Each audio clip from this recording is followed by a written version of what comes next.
Assalamualaikum. Hope you are all doing well. Here it's me, a nursing student, and today I want to discuss with you guys a major one topic of critical care nursing, which is the ventilator care. तो इसमें हम different objective को discuss करेंगे, like ventilator क्या है, ventilator modes क्या है, parameters उसमें कौन कौन से हैं, वीनिंग क्या है और वेंटिलेटर केयर किस तरह हमने करना है। सबसे पहले फर्स्ट वन स्लाइड पे आते हैं, तो उसमें कह रहे हैं ना कि मैकेनिकल वेंटिलेशन मींस के जो आर्टिफिशियल वेंटिलेशन है उसमें हम क्या करते हैं, लंग्स को वेंटिलेट करते हैं एक आर्टिफिशियल सोर्स के ज़रिए, और वो आर्टिफिशियल सोर्स क्या है, वेंटिलेटर है। फिर कह रहे हैं कि वेंटिलेटर क्या करता है, वो गैस को डिलीवर करता है नेगेटिव या पॉजिटिव प्रेशर के साथ। तो नेगेटिव और पॉजिटिव प्रेशर हम आगे भी पढ़ेंगे, लेकिन यहाँ पर मैं थोड़ी ओवरव्यू देना चाहूँगी कि नेगेटिव प्रेशर वो होता है ना कि जिसमें फॉर एग्जांपल कोई पर्सन एफर्ट कर रहा हो और वो इनहेलिंग और ब्रीथिंग कर रहा हो, तो वो नेगेटिव प्रेशर है। और पॉजिटिव प्रेशर वो है कि जो वेंट प्रोवाइड कर रहा हो, तो वो पॉजिटिव प्रेशर में आता है। इसको आगे भी डिस्कस करेंगे इंशाल्लाह। फिर है कि वेंटिलेटर क्या है, तो कह रहे कि वेंटिलेटर एक ऐसी पीस ऑफ मेडिकल टेक्नोलॉजी है जो कि मैकेनिकल वेंटिलेशन प्रोवाइड करती है।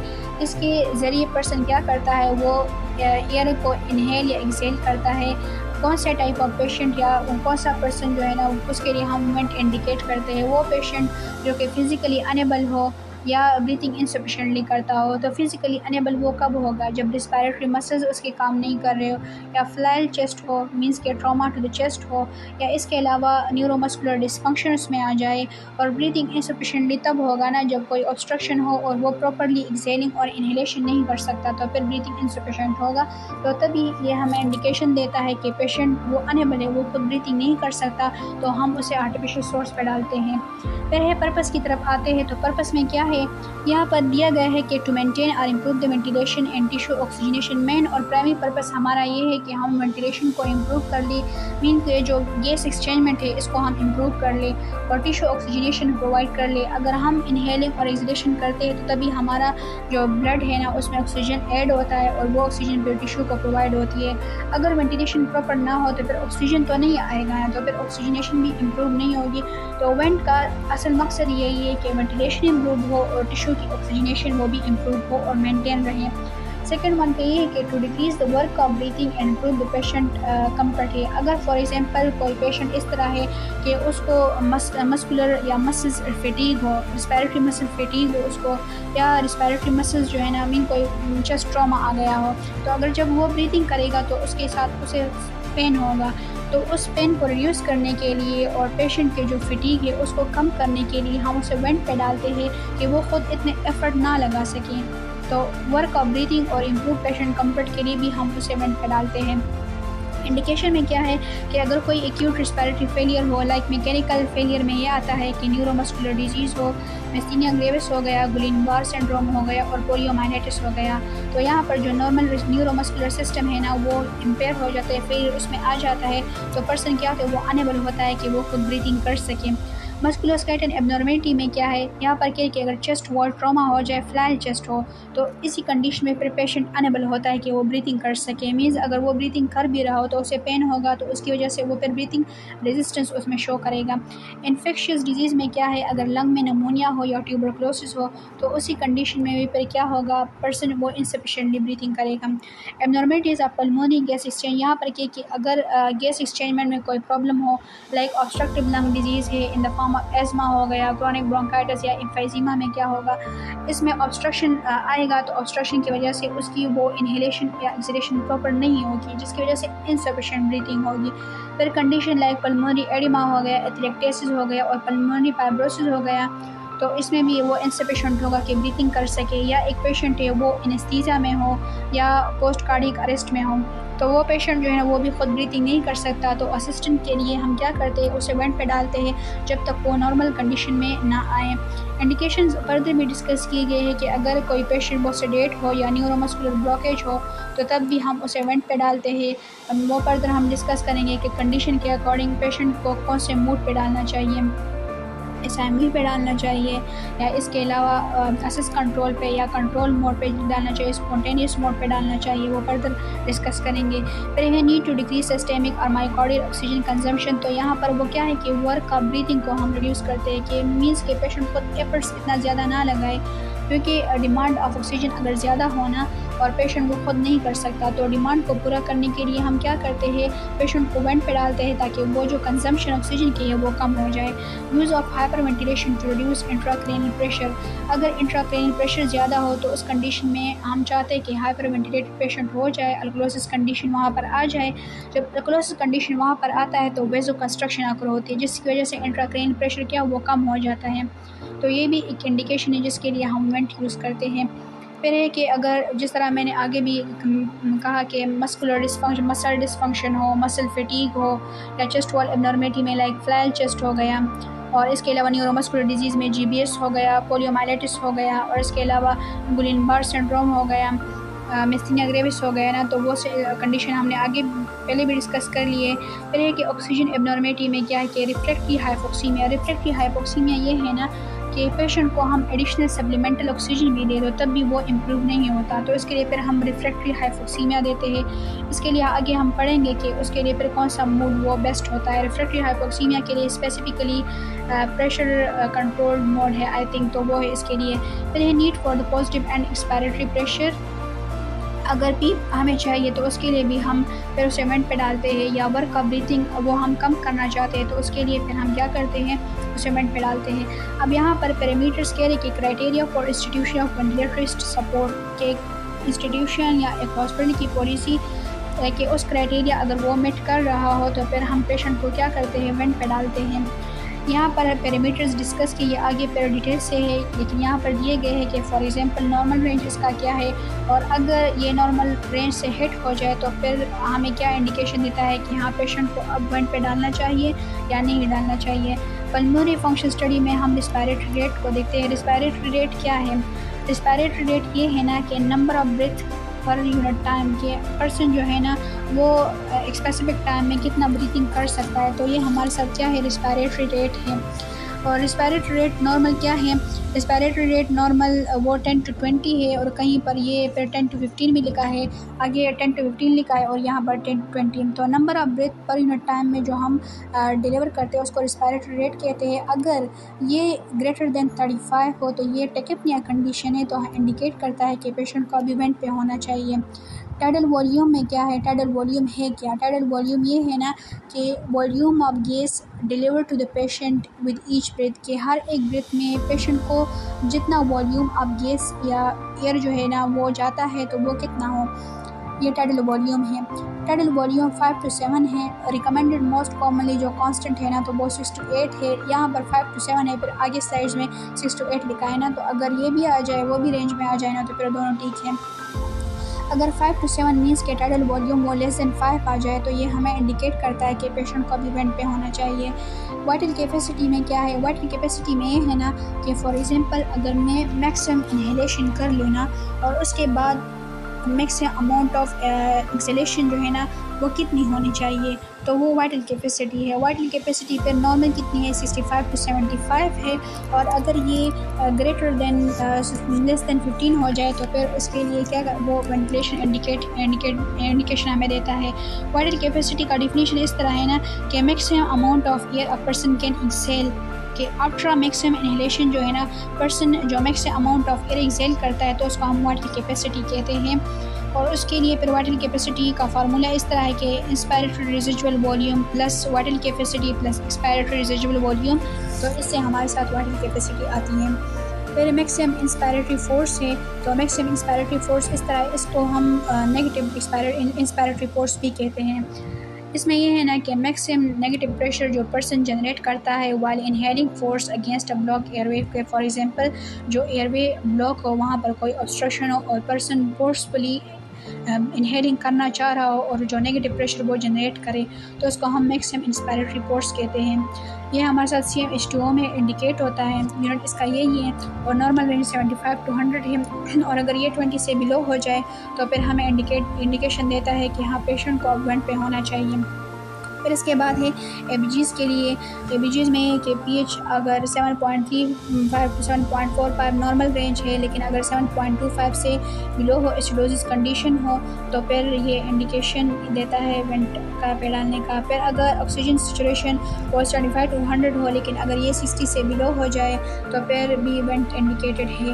अगर कार्बन डाइऑक्साइड वैल्यू वो नॉर्मल 35 to 45 है, लेकिन अगर ये 50 से ज़्यादा हो जाए तो फिर भी ये इंडिकेशन ऑफ हाइपरकेप्निक कंडीशन है, तो फिर वेंट इंडिकेटेड है इसके लिए। अभी फर्दर है टाइप्स ऑफ मैकेनिकल वेंटिलेशन। तो मैकेनिकल वेंटिलेशन में जिस तरह मैंने पहले ही बताया कि नेगेटिव प्रेशर वेंटिलेटर्स और पॉजिटिव प्रेशर वेंटिलेटर फिर आगे आएगा, तो अब ये यहाँ पर डिस्कस हुए हैं। नेगेटिव प्रेशर वेंटिलेटर ये है ना कि ये अर्ली जो वेंटिलेटर यूज़ होते थे जिसको आयरन लंग भी कहते हैं और क्यूरियोस लंग्स भी कहते थे। आयरन लंग इस तरह होता है कि उसमें पेशेंट की फुल बॉडी को कवर करते थे, सिर्फ हेड उसका वो एक्सपोज होता था, उसको आयरन सिलेंडर में बंद करते थे और इससे पेशेंट जो है ना वो नेगेटिव फोर्स जनरेट करता था। मीन्स के पेशेंट एफर्टली खुद एफर्ट कर रहा होता था। तो ये एक क्या है नेगेटिव प्रेशर वेंटिलेटर है। फिर आयरन लंग जो है ना वो आजकल भी लेकिन कभी कभार यूज़ होता है कि इंटरमिटेंट जो short term negative pressure ventilation होता है ना, सम टाइम वो क्रॉनिक डिजीज़ के लिए यूज़ होता है, लेकिन इसके कुछ डिसएडवांटेजेस है जिसकी वजह से अब ये ज़्यादातर यूज़ नहीं हो रहा है। लाइक इस तरह कि इसमें पेशेंट जो है ना वो बिल्कुल क्लोज होता है ना, तो पोजीशनिंग वो प्रॉपर नहीं होती उसकी। इसके अलावा मूवमेंट पेशेंट नहीं कर सकता था, और साथ में ये है कि ये बॉडी के हिसाब से नहीं आ रहा था, बस एक साइज़ का था और वो हर एक पेशेंट को उसमें इनक्लोज करते थे ना, तो फिर वो तो इफ़ेक्टिव नहीं था ना, तो इस वजह से अब ज़्यादातर ये यूज़ नहीं होता। हमारा सारा फोकस किस चीज़ पे है, वो पॉजिटिव प्रेशर वेंटिलेटर्स पे है। तो पॉजिटिव प्रेशर वेंटिलेटर में क्या कह रहे हैं कि positive pressure ventilator deliver gas to the patient under the positive pressure during the inspiratory phase. हम आगे भी पढ़ेंगे कि जो वेंटिलेटर है ना, मोड ऑफ वेंटिलेटर की क्लासिफिकेशन इस तरह की गई है कि ये इंस्पिरेटरी फेज के अकॉर्डिंग है। फॉर एग्जांपल अगर वॉल्यूम के एक प्री सेट टाइम है ना, उस प्री सेट टाइम तक अगर जब इंस्पिरेटरी फेज एंड होता है ना, अगर वो प्री सेट टाइम वो एंड हो जाए तो इंस्पिरेटरी फेज भी एंड होता है। तो इसमें मेनली इंस्पिरेटरी फेज की बात कर रहे हैं। आगे भी इस तरह है ना कि वेंटिलेटर वो क्लासीफाई किए गए हैं कि how the inspiratory phase and के इंस्पिरेटरी फेज किस तरह एंड होता है इसी के अकॉर्डिंग। फॉर एग्जांपल अगर हमने एक प्री सेट वॉल्यूम दिया हो और वो प्री सेट वॉल्यूम कंप्लीट हो जाए उसके बाद इंस्पिरेटरी फेज एंड होता है, तो इट्स मीन कि ये वॉल्यूम कंट्रोल्ड है। अगर एक प्री सेट प्रेशर हमने दिया हो और वो प्री सेट प्रेशर कंप्लीट हो जाए तो उस और प्रेशर कंप्लीट होने के बाद इंस्पिरेटरी फेज एंड हो जाता है, तो ये हमें क्या शो करता है, हमें ये शो करता है कि हाँ ये प्रेशर कंट्रोल वेंटिलेटर था।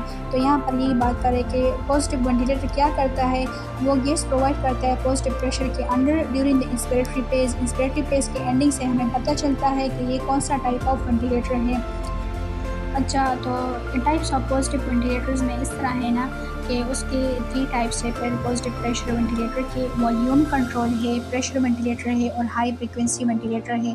तो जो वॉल्यूम वेंटिलेटर हो गया और प्रेशर वेंटिलेटर हो गया तो ये इसको कन्वेंशनल वेंटिलेटर कैटेगरी में डालते हैं, और जो हाई फ्रिक्वेंसी वेंटिलेटर है वो एडवांस वेंटिलेटर में आता है।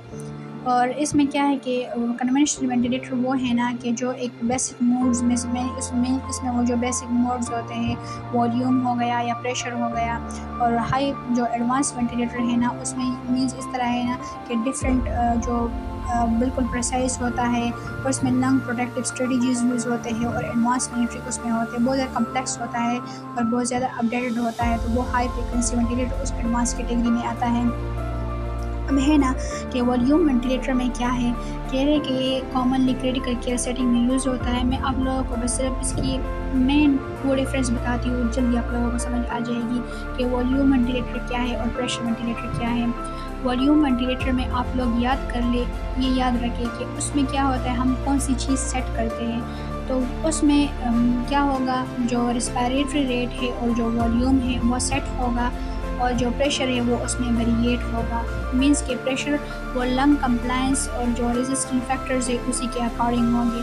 अब लंग कंप्लायंस क्या है, लंग कंप्लायंस ये है ना कि मींस के मेरी स्ट्रेंथ जो लंग्स की स्ट्रेचिंग पावर है ना, एबिलिटी है कि वो अकॉर्डिंग टू द कंडीशन जो है ना वो स्ट्रेच और रिलैक्स हो जाए, स्ट्रेच और रिलैक्स होना, तो वो लंग कंप्लायंस है।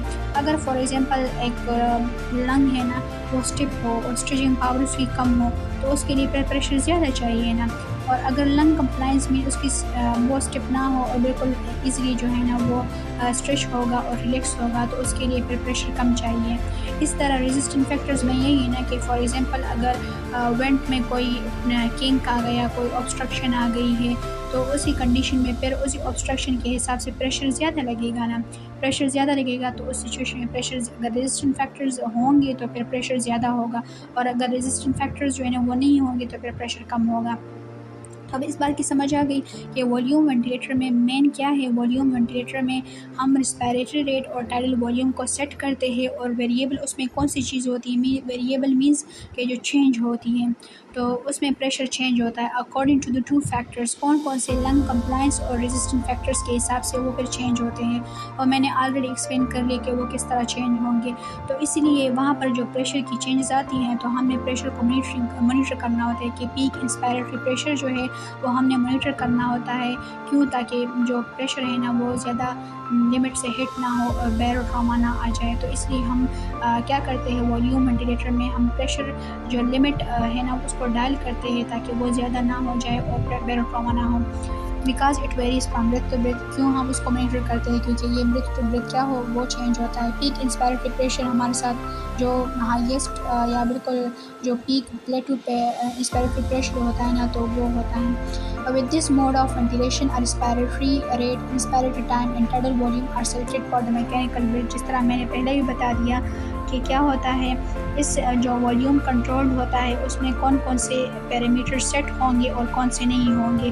वहाँ पर टाइडल वॉल्यूम, रेस्पायरेटरी रेट ये सेट होंगे, और जो प्रेशर है वो वेरिएट होगा या चेंज होगा, बस यही इसमें है। और यहाँ पर जो प्रेशर वेंटिलेटर है ना उसको बिल्कुल वॉल्यूम वेंटिलेटर के उल्टा ले लें। उल्टा इस तरह ले लेना कि वहाँ पर हमने कहा था कि टाइडल वॉल्यूम हो गया और रेस्पायरेटरी रेट हो गया, वो क्या था, वो वहाँ पर सेट था लेकिन प्रेशर वेरिएट था। तो यहाँ पर प्रेशर सेट होगा और वॉल्यूम जो टाइडल वॉल्यूम होगा वो वेरिएट करेगा according to these two factors. जो वहाँ पर टू फैक्टर थे यहाँ पर भी वो टू फैक्टर मेंशन है, उसी के अकॉर्डिंग वॉल्यूम क्या होगा वो चेंज होगा, लेकिन प्रेशर यहाँ पर सेट होगा। फिर कह रहे हैं कि the use of pressure ventilator is increasing in critical care है। A typical pressure mode deliver a selected gas pressure to patient early inspiration and sustain the pressure throughout the inspiratory phase. Pressure support या pressure support ventilator में फिर ये point clearly वहाँ पर explain किया गया है कि इसमें जो फ्लो रेट है ना तो वो इस तरह होगा कि इनिशियल ऑफ इंस्पायरेशन, नॉर्मली अगर हम फिजियोलॉजिकल इंस्पायरेशन भी करते हैं ना तो उसमें डिसेलरेटिंग ऑफ फ्लो रेट आता है। वो किस तरह आता है कि इंस्पायरेशन जब इनिशिएशन में होना तो वो ज़्यादा हम इनहेल करते हैं, फोर्स बहुत ज़्यादा होता है, लेकिन जब फिर एंड में होता है तो फिर वो सस्टेन करते हैं हम, मीन तो वो थोड़ा कम हो जाता है। तो यहाँ पर कह रही टिपिकल प्रेशर मोड है जो कि सेलेक्टेड जो गैस प्रेशर है वो डिलीवर करता है अर्ली इन इंस्पायरेशन में, और सस्टेन वो pressure throughout inspiratory phase वो फिर मेंटेन होता है। By meeting patient inspiratory flow demand throughout the inspiration patient effort is reduced and comfort increase। कि अगर हम throughout inspiration patient को एक सस्टेन अमाउंट में प्रेशर देंगे ना तो उससे क्या होगा, जो पेशेंट के एफर्ट होंगे वो रिड्यूस होंगे और कम्फर्ट उनका इंक्रीज़ होगा, क्योंकि वो ज़्यादा एफर्ट इनहेलेशन के लिए ज़्यादा एफर्ट नहीं लगाएगा ना। तो इसमें अगर प्रेशर हम सेट करते हैं तो प्रेशर में मेनली हमारा यही मकसद होता है कि पेशेंट के एफर्ट्स वो कम हो और उसकी कंफर्ट इंक्रीज़ हो। ऑल्दो कि pressure is consistent with the mode, volume is not. जिस तरह मैंने पहले पॉइंट ही में बता दिया कि वॉल्यूम यहाँ पर क्या होगा वो वेरिएट होगा और प्रेशर यहाँ पर कांस्टेंट होगा। वॉल्यूम वो चेंज होगा किस चीज़ के अकॉर्डिंग, रेजिस्टेंस और कंप्लायंस के अकॉर्डिंग ही होगा। इसलिए देयरफॉर एक्सेल टाइडल वॉल्यूम जो है ना वो वेरिएट करेगा, उसको हम मॉनिटर करेंगे। With pressure mode the pressure level to be delivered is selected. वही बात फिर से कर रहे हैं कि यहाँ पर जो प्रेशर मोड में हम प्रेशर डिलीवर करते हैं वो हम प्री सेट करते हैं, रेट और इंस्पायरेटरी टाइम वो भी प्री सेट करते हैं साथ में। मीन्स तो यहाँ पर प्री सेट पैरामीटर्स कौन से हैं और वेरिएबल पैरामीटर्स कौन से हैं।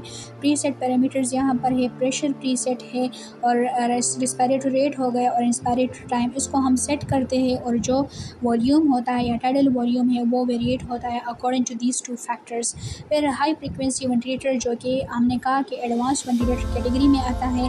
इसमें क्या कह रहे हैं कि यहाँ पर बहुत ज़्यादा स्मॉल टाइडल वॉल्यूम होता है एट फ्रिक्वेंसीज ग्रेटर, मीन कि यहाँ पर tidal volume high frequency ventilator में इस तरह है ना कि वहाँ पर टाइडल वॉल्यूम बहुत कम होता है 1 to 3 ml पर kg तक, और फ्रिक्वेंसी वहाँ पर जो रेस्पायरेटरी रेट है ना वो 100 बीट्स पर ब्रेथ पर मिनट तक वो हाई होता है। तो हाई फ्रीक्वेंसी वेंटिलेटर क्या है, ये अकम्प्लिश करता है oxygenation bye diffusion of oxygenation and carbon dioxide from. यहाँ पर जो मैकेनिज्म फिनोमेना है वो मैं इस तरह इजीली एक्सप्लेन कर रही हूँ कि ऑक्सीजन और जो कार्बन डाइऑक्साइड एक्सचेंजमेंट है ना वो डिफ्यूजन प्रोसेस के ज़रिए होती है। अगर गैसेस फास्टर मूवमेंट करेंगे ना तो वो काइनेटिक एनर्जी को इंक्रीज़ करेंगे या काइनेटिक एनर्जी को बढ़ाएंगे, जनरेट करेंगे। इसकी वजह से स्पीड ऑफ डिफ्यूजन होगी। जब स्पीड ऑफ डिफ्यूजन होगी ना तो ऑक्सीजनेशन बिल्कुल बेटर होगी। तो यहाँ पर ये सारा है कि हाई फ्रिक्वेंसी वेंटिलेटर ये है ना कि वो लो पीक वेंटिलेटर प्रेशर है और देयर पर लोअरिंग द रिस्क ऑफ बैरोट्रामा, क्योंकि यहाँ पर जो बैरोट्रामा का रिस्क है वो भी कम होगा और स्मॉल टाइडल वॉल्यूम है तो वॉल्यूमर ट्रामा भी नहीं होगा और जो पेशेंट के ऑक्सीजनेशन है ना जो नीड है वो भी कंप्लीट होगी उसके साथ ही। तो हाई फ्रिक्वेंसी में यही आता है।